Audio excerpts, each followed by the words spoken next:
नमस्कार, मैं हूं अजय भारद्वाज और आप इसमें ग्राउंड मीडिया देख रहे हैं साथियों। दीपेंद्र हुड्डा पहुंच चुके हैं। ये तमाम तस्वीरें यहां पर आप देख सकते हैं। थोड़ी सी देर में दीपेंद्र हुड्डा पहुंचने वाले हैं। किस प्रकार से स्वागत यहां पर किया जाएगा दीपेंद्र हुड्डा का, ये तमाम तस्वीरें देख सकते हैं पुरानी सब्जी मंडी से।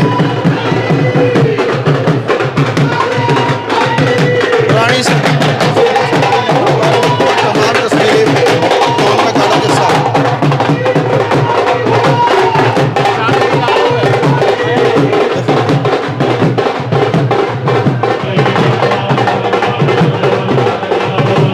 दीपेंद्र हुड्डा पहुंच चुके हैं। ये तमाम तस्वीरें आप देख सकते हैं ग्राउंड मीडिया के माध्यम से। इस प्रकार से स्वागत किया जा रहा है और जो यात्रा पूरे हरियाणा के अंदर निकाली जाएगी। तमाम तस्वीरें आप यहाँ पर देख सकते हैं।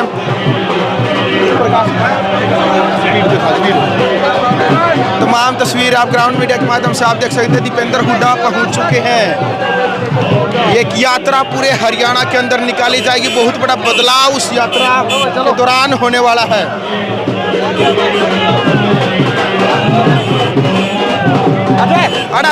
अजय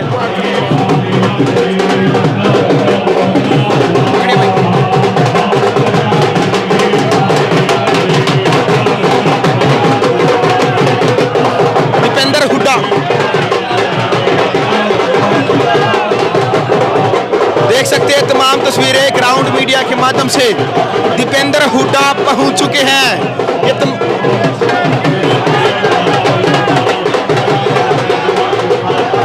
ये देख सकते हैं तमाम तस्वीरें ग्राउंड मीडिया के माध्यम से। आप सभी से निवेदन है कि वीडियो को ज़्यादा से ज़्यादा शेयर करें। दीपेंद्र हुड्डा फिलहाल यहाँ पर पहुँच चुके हैं। करनाल देख सकते हैं तमाम तस्वीरें। दीपेंद्र हुड्डा से मिलने के लिए किस प्रकार से जन सैलाब उमड़ चुका है। यहाँ पर हजारों की संख्या में देख सकते हैं पंडाल से बाहर और हजारों की संख्या में पंडाल के अंदर। ये देखिए दीपेंद्र हुड्डा करनाल पहुंच चुके हैं। इस वक्त की बड़ी खबर, तमाम तस्वीरें ग्राउंड मीडिया के माध्यम से आप देख सकते हैं। इसका गाना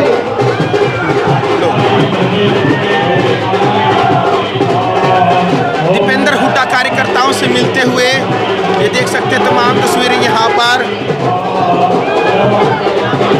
आप सबसे निवेदन है कि वीडियो को शेयर करें ज़्यादा से ज़्यादा और आज के इस प्रोग्राम को लेकर के भी अपने अपनी राय रखने, साथ साथ में किस प्रकार का बदलाव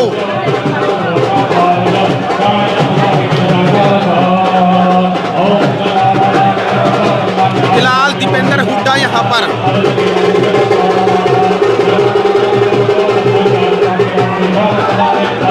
देख सकते हैं साथियों। आज कांग्रेस पार्टी की तरफ से दीपेंद्र हुड्डा की तरफ से यात्रा शुरू की जा रही है।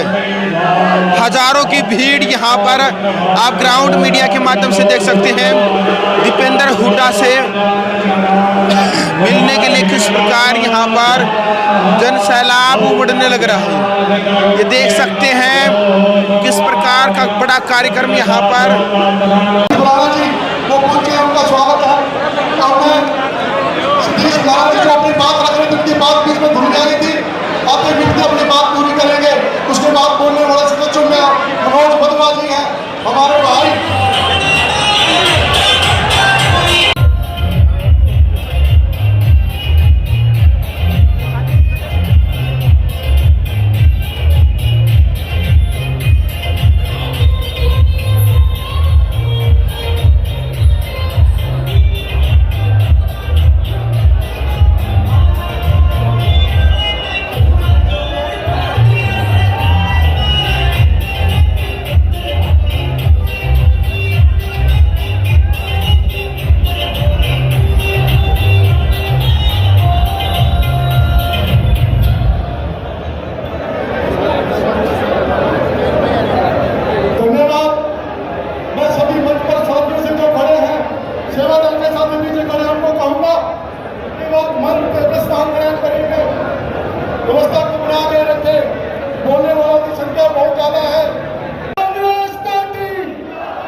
थोड़ी एनर्जी पदयात्रा करेंगे, उसके लिए बचाओ थोड़ी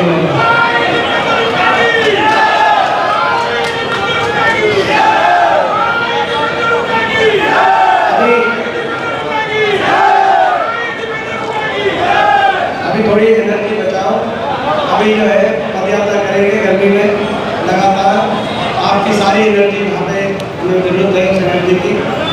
हमारे बीच में हमारे हरियाणा प्रदेश कांग्रेस कमेटी के लोकप्रिय अध्यक्ष, जिनके नेतृत्व में जो भी चुनाव हुआ आपने देखा, वो चुनाव में हरियाणा प्रदेश में कांग्रेस पार्टी की 1984 के बाद अगर सबसे ज्यादा मत प्रतिशत कांग्रेस पार्टी को मिला किसी भी लोकसभा चुनाव में 1984 के बाद, तो वो 2024 के लोकसभा चुनाव में चौधरी उदय भान जी के नेतृत्व में मिला।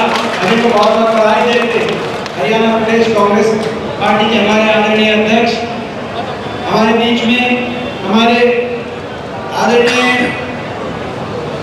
पूर्व विधानसभा अध्यक्ष डॉक्टर रणदीप सिंह कादियान जी, हमारे पूर्व विधानसभा अध्यक्ष आदरणीय अशोक अरोड़ा जी, हमारे करनाल के सभी सम्मानित नेतागण, मैं एक का नाम नहीं ले रहा क्योंकि आप लोग बैठे हैं, हम सब साथ चलेंगे। अभी सभी हमारे सम्मानित विधायकगण, पूर्व विधायकगण जो आज इस कार्यक्रम में उपस्थित हैं, और सभी पार्टी के हमारे सम्मानित कार्यकर्तागण, साथियों, पिता तुल्य बुजुर्ग नौजवान साथी, माताएं बहनें, आज भाषण का समय नहीं, ना ही कार्यक्रम भाषण का, क्योंकि हम तो निकले हैं भारतीय जनता पार्टी सरकार से 10 साल के उनके कार्यकाल का हिसाब मांगने के लिए। हरियाणा मांगे हिसाब। जब ये कार्यक्रम अखिल भारतीय कांग्रेस कमेटी ने कार्यक्रम और प्रदेश कांग्रेस कार्यक्रम का सुझाव प्रस्तावित किया, सुझाव दिया, और प्रदेश कांग्रेस कमेटी ने इस कार्यक्रम को चंडीगढ़ में जब इस कार्यक्रम की घोषणा करी विधिवत, और जब ये तय हुआ कि सभी विधानसभा क्षेत्रों में जाएंगे, तो हरियाणा कोने कोने से सभी के बुलावे आए कि एमपी साहब आप यहाँ से शुरू करो, आप इस कोने से शुरू करो, आप इस विधानसभा क्षेत्र से शुरू करो। लेकिन ये निर्णय हमने लिया कि इस कार्यक्रम को अगर शुरू करने के लिए अगर कोई उपयुक्त स्थान है जहाँ से शुरू किया जाए, क्योंकि 10 साल आज हरियाणा जो विकास की खुशहाली की पटरी से उतर गया, आज जो लोगों के रौनक चेहरे पे रौनक होता था, आज वो रौनक छिन गया हरियाणा में। उसके लिए कोई जिम्मेदार है तो दोनों मौजूदा पूर्व मुख्यमंत्री जो करनाल से जनप्रतिनिधि वो जिम्मेदार है। तो हम ये सवाल लेके सबसे पहले हमने कहा शुरुआत करेंगे तो करनाल से शुरू करेंगे, और जब हमने यहाँ से शुरुआत करने के लिए हमने घोषणा करी करनाल से शुरू करेंगे, तो मैं देख रहा था नायक सिंह जी का की प्रेस स्टेटमेंट आई कि हरियाणा मांगे हिसाब। मतलब किस चीज का हिसाब? किस चीज का हिसाब? हिसाब तो आपको देना पड़ेगा, हरियाणा की जनता को देना पड़ेगा। प्रजातंत्र में अगर जनता को हिसाब नहीं दोगे तो मुख्यमंत्री जी किसको हिसाब दोगे? आप ये भी बताओ इस बात का हिसाब कि आज 10 साल के बाद आपकी सरकार के बाद देश में सबसे ज्यादा बेरोजगारी हरियाणा में क्यों है? क्यों भारत सरकार संसद में फरवरी के सत्र में भारत सरकार ने संसद में एक प्रश्न के उत्तर में बताया कि 28 राज्यों में सबसे ज्यादा बेरोजगारी और कांग्रेस की हुड्डा सरकार के मुकाबले 3 गुना बेरोजगारी हरियाणा में इस वर्ष है। और पिछले 5 साल से सबसे ज्यादा बेरोजगारी आज हरियाणा में 37.3% बेरोजगारी दर। आज हरियाणा के नौजवान को आपने बेरोजगारी की गर्भ में उनके भविष्य को चौपट करने का काम किया। हरियाणा मांगे हिसाब। आज हरियाणा के नौजवान कहीं डिप्रेशन की तरफ, कहीं नशा आ गया, पंजाब से ज्यादा नशा हरियाणा में। हरियाणा मांगे हिसाब कि पंजाब से आगे नशे में हरियाणा क्यों निकला? देश में सबसे ज्यादा बेरोजगारी हरियाणा में क्यों हुई? हरियाणा मांगे हिसाब। कि आज बेरोजगारी में इतनी निराशा हो गई हरियाणा के नौजवानों को कि गांव के गांव खाली हो गए, विदेश की तरफ पलायन हरियाणा का नौजवान कर रहा है। जो नौजवान जान जोखिम में रखकर देश की सीमा पर जाकर फौजी करके देश का गौरव ऊपर करने का सपना अपने दिल में रखता था, आज वो अपनी जान हथेली में रखकर अपना घर बार सब कुछ बेचकर धमकी के रास्ते परमा के जंगलों से होते हुए अमेरिका की सीमा के जब अमेरिका में घुसता है तो पटाखे छूटते हैं गाँव में। ऐसी स्थिति बन गई, देश में सबसे ज्यादा पलायन आज हरियाणा में, देश में सबसे ज्यादा नशा हरियाणा में, देश में सबसे ज्यादा बेरोजगारी हरियाणा में। ऐसा आपने हरियाणा मंजर बना दिया हरियाणा के नौजवानों के लिए, तो हिसाब तो इनसे पूछना पड़ेगा कि नहीं पूछना पड़ेगा, हिसाब इनसे लेना पड़ेगा। हरियाणा मांगे हिसाब कि देश में सबसे ज्यादा अपराध दर हरियाणा में क्यों है। कल गृह मंत्री आ रहे हैं, कल केंद्रीय गृह मंत्री अमित शाह आ रहे हरियाणा में महेंद्रगढ़ में। मैं उनसे पूछना चाहता हूं कि उनके महकमे ने, उनके मंत्रालय ने जो रिपोर्ट जारी करी, नेशनल क्राइम ब्यूरो की रिपोर्ट, उसके अनुसार देश में सबसे ज्यादा फिरौती दर, देश में सबसे ज्यादा अपहरण दर, सबसे ज्यादा डकैती दर और देश में दूसरे नंबर पर हत्या दर, देश में सबसे ज्यादा अपराध दर आज हरियाणा में क्यों हो गया 10 साल के बाद। 10 साल का क्या कार्यकाल आपका रहा कि आज दहशत एक करनाल में, पानीपत में, पूरे प्रदेश में एक व्यापारी के पास आज विरोधियों की कॉल आ रही है। जब चौटाला शासन देखा हमने, चौटाला राज, उस समय की कानून व्यवस्था दीवाना निकला हुआ था, लेकिन उस समय विरोधियों की कॉल आती थी जेलों से, अब विरोधियों की कॉल आ रही है जेलों से, कहीं विदेशों से, कहीं सड़कों से, कहीं मोटरसाइकिलों से, कहीं गाड़ियों से। आज ऐसी स्थिति बन गई हरियाणा के अंदर। हरियाणा मांगे जवाब।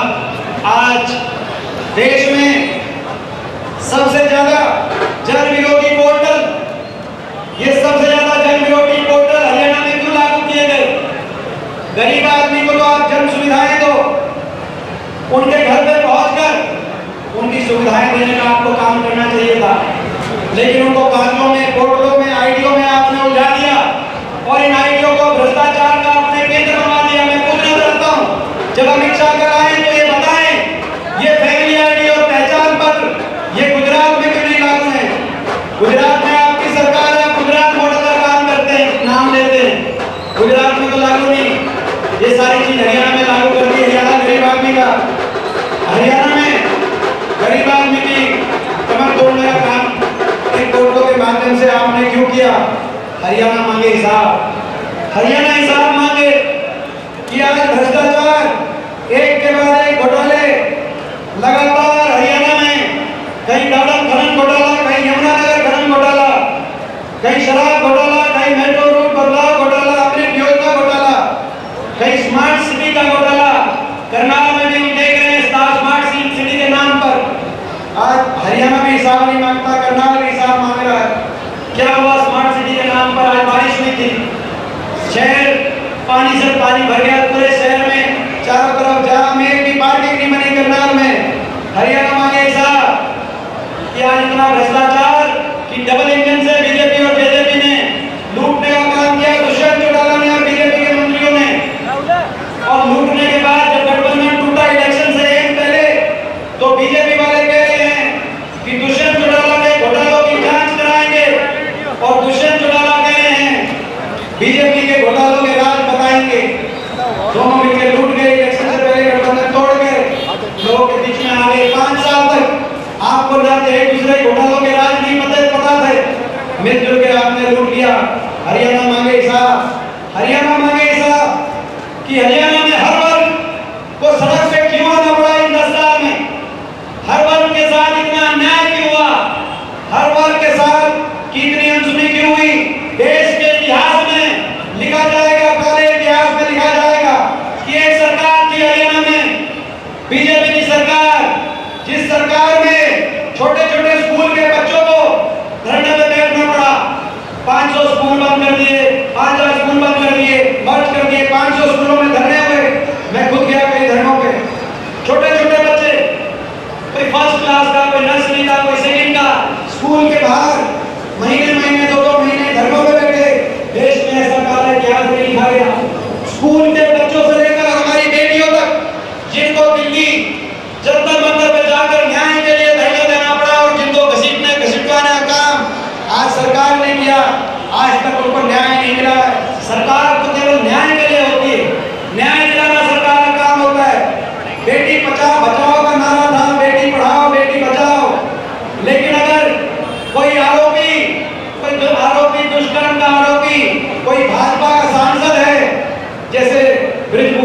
सांसद थे या भाजपा के मंत्री हैं, जैसे संदीप सिंह मंत्री हरियाणा के, अगर भाजपा का सांसद और भाजपा का मंत्री है तो बेटी मत बचाओ, भाजपा के पदाधिकारियों को बचाओ।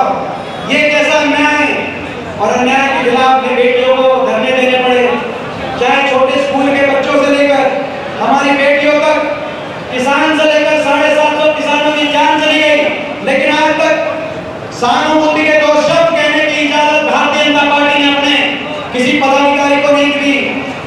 किसान से लेकर कर्मचारियों तक, कर्मचारियों से लेकर सरपंचों तक, कौन सा ऐसा वर्ग है, आड़तियों से लेकर सफाई कर्मचारियों तक, आशा वर्करों, आशा आंगनवाड़ी तक, जिन पे लाठियां नहीं बरसाई सरकार ने। ऐसी कैसी अन्यायी सरकार, ऐसी कैसी सरकार, ऐसी इतनी बड़ी क्या सुनी। प्रजातंत्र में तो लोगों के विश्वास से सरकार चलती है, लोगों के मान सम्मान से सरकार चलती है, लेकिन 10 साल तक हर वर्ग को आपने सड़क पे घसीटा और हर वर्ग को की अन्याय की मांग का जवाब आपने लाठियों से देने का काम किया। इसीलिए हरियाणा मांगे हिसाब, हरियाणा मांगे हिसाब। इस सरकार में हमारे दलित और पिछड़े भाइयों का के अधिकारों को आपने क्यों छीनने का काम किया। आपने देखा गरीब आदमी की सारी स्कीम खत्म कर दी। सबसे पहले इन्होंने 100 गज के प्लॉट की स्कीम आते ही खत्म कर दी। वजीफे की स्कीम को इन्होंने लगभग खत्म करने का काम किया और उसके पानी की पीने की टंकी टूटी की स्कीम को इन्होंने खत्म करने का काम किया। और आपने देखा सरकारी पद, सरकारी नौकरी बैकडोर से या तो समाप्त की गई इनकी सरकार में, या खाली पड़ी है, और या उलझा दी, और या कच्चों में कच्ची भर्ती, कौशल निगम, हरियाणा कौशल निगम कच्ची भर्ती, शोषण किया जा रहा है हरियाणा के नौजवान का। अग्निपथ योजना, फौज की भर्ती भी कच्ची हो गई। हरियाणा मांगे हिसाब, तो हरियाणा हिसाब मांग रहा है, तो हरियाणा हिसाब मांग रहा है। सरकार से नहीं मांगेंगे, किससे मांगेंगे? मैं आप सबसे पूछना चाहता हूं, हिसाब मांगेंगे नहीं मांगेंगे सरकार से? 10 साल हरियाणा की ये दुर्दशा क्यों हुई? इस बात का हिसाब ये इस सरकार से मांगने के निकलेंगे। और भाई हिसाब भी मांगेंगे। और ये भी बात सही है कि अगर आशा है हरियाणा में तो कांग्रेस पार्टी से आशा है। हरियाणा में अगर हालात बदलेंगे तो हाथ बदलेगा हालात। हरियाणा मांगे हिसाब और कांग्रेस से ही है हाथ। तो ये है, तो भाई ये हिसाब भी मांगेंगे, हिसाब भी मांगेंगे। और भाई कांग्रेस पार्टी आज देश में सबसे ज्यादा, जैसा कि कहा प्रदेश अध्यक्ष जी ने, देश में सबसे ज्यादा अगर वोट पूरे 28 के 28 राज्यों में किसी एक जगह, एक प्रदेश में 28 राज्यों में सबसे ज्यादा वोट प्रतिशत अगर विपक्ष को दिया तो इस लोकसभा चुनाव में 47.6% मत बीजेपी से भी ज्यादा, बीजेपी से 2% ज्यादा मत हरियाणा में कांग्रेस पार्टी को मिला। तो बहुत दिल खोल के आपने आशीर्वाद दिया, लेकिन अब ये 3 महीने के बाद जो विधानसभा चुनाव है, इस आशीर्वाद को निष्कर्ष तक लेके जाए, हरियाणा में बदलाव लाए, परिवर्तन हो, हर वर्ग खुशहाल हो, इसकी लड़ाई हमें करनी है। उस लड़ाई के लिए आप सब यहाँ पहुंचे हैं। अभी हम चलेंगे, अपनी पदयात्रा प्रारंभ करेंगे। मैं आप सबसे पूछना चाहता हूँ, इस लड़ाई में, इस संघर्ष में आप सबका आशीर्वाद हो तो एक बार हाथ खड़ा करके आप बताओ।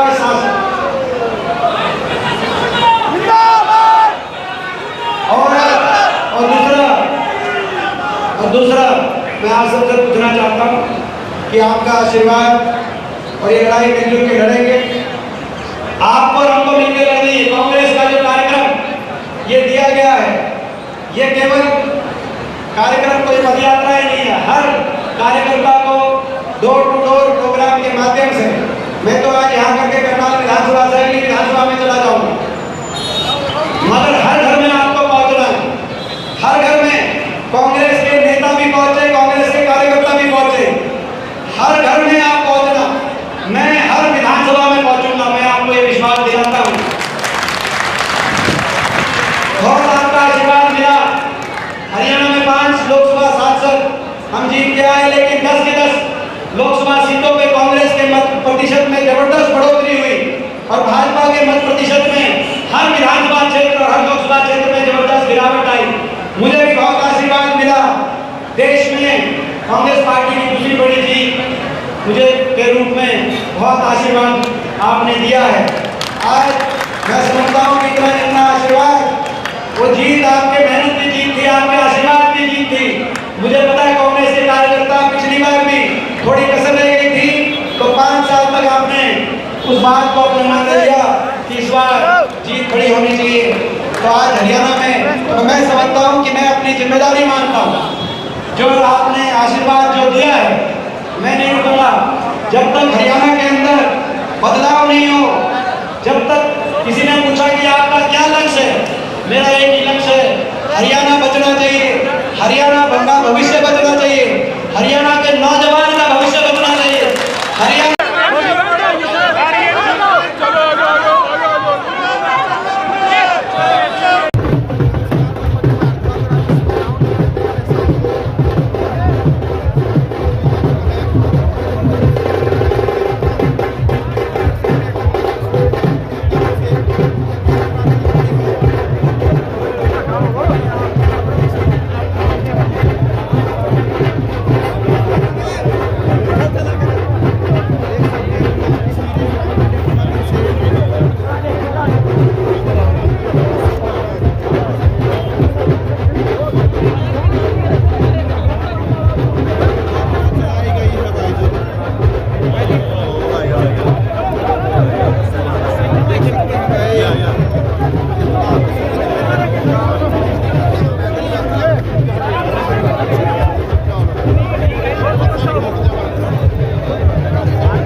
कांग्रेस के राज में 100 गज के गरीब लोगों को 3,92,000 प्लॉट दिए गए थे। इन्होंने एक सिंगल प्लॉट नहीं दिए, बल्कि उसको बंद किया। यात्रा में कौन कौन रहेंगे सर? यात्रा में सभी होंगे, सारे जो कांग्रेस जन हैं जहाँ भी जाएंगे वो यात्रा में जो भाग ले सकते हैं, वो रहेंगे। हमारा जो मकसद है, सारे जो कांग्रेस के नेता हैं, ये नहीं कि इस यात्रा के साथ ही होंगे, सभी अपने अपने जिलों में, अपने अपने विधानसभाओं में, अपने अपने एरिया में सभी अपने इस यात्रा को जिस तरह से पहले हाथ से हाथ जोड़ो और घर घर कांग्रेस का अभियान चला था, उसी तरह से सीएम का जो टैक्स है वो क्या कहते हैं सरकार भरती है, विधानसभा देती है, और दूसरी तरफ अगर बात करें तो जो मंत्री और मुख्यमंत्री हैं उनका वेतन और भत्ता दोनों का टैक्स देती है। तो आप लोगों का क्या राय है? मुख्यमंत्री जी से पूछा, आप लोगों की क्या राय है, स्टैंड क्या है आपका? हमारा स्टैंड सरकार है कि समय हम इस बात को देखेंगे, जहाँ जो हो सकता है उसको करेंगे। मुख्यमंत्री अब जो है, जो प्रदेश के मुद्दे हैं, जो बेरोजगारी में जो हरियाणा प्रदेश नंबर 1 पर पहुँचा हुआ है, जिस तरह से महंगाई में नंबर 1 पर पहुँचा हुआ है, कानून व्यवस्था ठप होकर के रहती है, जिस तरह से रोज 4-5 मर्डर, 4-5 बलात्कार की घटनाएं हो रही हैं, 46 महिलाओं का एवरेज प्रतिदिन उनके साथ घटनाएं हो रही हैं अभद्रता की। इसी तरह से पूरी तरह से जो कानून व्यवस्था ठप है, विधायकों को भी नहीं छोड़ा, उनको भी फिरौती मांगी गई। इस तरह से व्यापारी भयभीत है, यहाँ पर उद्योग धंधों पर कैसा विपरीत असर पड़ रहा है, कोई इन्वेस्टमेंट करने के लिए तैयार नहीं। इन्होंने लीला होटल में एक ड्रामा किया था, उन्होंने कहा था कि 6,19,000 करोड़ का निवेश हरियाणा में आएगा, 2 लाख युवाओं को रोजगार मिलेगा, 429 नए उद्योग धंधे लगेंगे। रिजल्ट 0, क्योंकि एक भी नहीं लगा, क्योंकि यहाँ की कानून व्यवस्था जो पूरी तरह से बिल्कुल खत्म हो चुकी है। कानून व्यवस्था कोई भय ही नहीं रहा प्रशासन का। और जो सबसे देश के जो सबसे विफल गृह मंत्री हैं वो आ रहे हैं हरियाणा प्रदेश में, वो बताने के लिए क्या किया उन्होंने, मणिपुर में क्या किया, जम्मू कश्मीर में क्या किया, किस तरह से हमारे किसानों के साथ में उनको दिल्ली में नहीं आने दिया, किस तरह से महिलाओं का टारगेट है सर आपका? हमारा 70+ जीतेगा। नायब सैनिक कह रहे हैं कि बापू बेटे इसमें दिखाई देंगे। शारदा जी भी शहरी पद यात्रा बीच में बिरा के मोबाइल कर दिया ना तूने भाई। ये ऊपर भी गुरु चेला और नीचे भी गुरु चेला, और दोनों गुरु चेले ऊपर वाले भी और नीचे वाले भी दोनों फेल हैं। बापू बेटा की जिसकी बात कर रहे हैं, बेटा 5वीं बार सांसद बना है। बेटा सबसे ज्यादा हिंदुस्तान में राहुल गांधी के बाद में दूसरा नंबर मत प्रतिशत बेटे का है। 64% वोट लेकर के बना है, 9 की 9 विधानसभाओं में जीत करके बना है। तो वो एक मजबूत राजनेता है और उसने इसका उदाहरण जो है मुख्यमंत्री पद के दावेदार भी हैं दीपेंद्र हुड्डा। मुख्यमंत्री का जो दावेदार होगा सभी विधायक बनेंगे, विधायकों की मीटिंग होगी, कांग्रेस नेतृत्व से ऑब्जर्वर आएंगे और हरियाणा प्रदेश की जनता, विधायक और कांग्रेस नेतृत्व इस बात को तय करेगा कि कौन मुख्यमंत्री। ठीक है जी।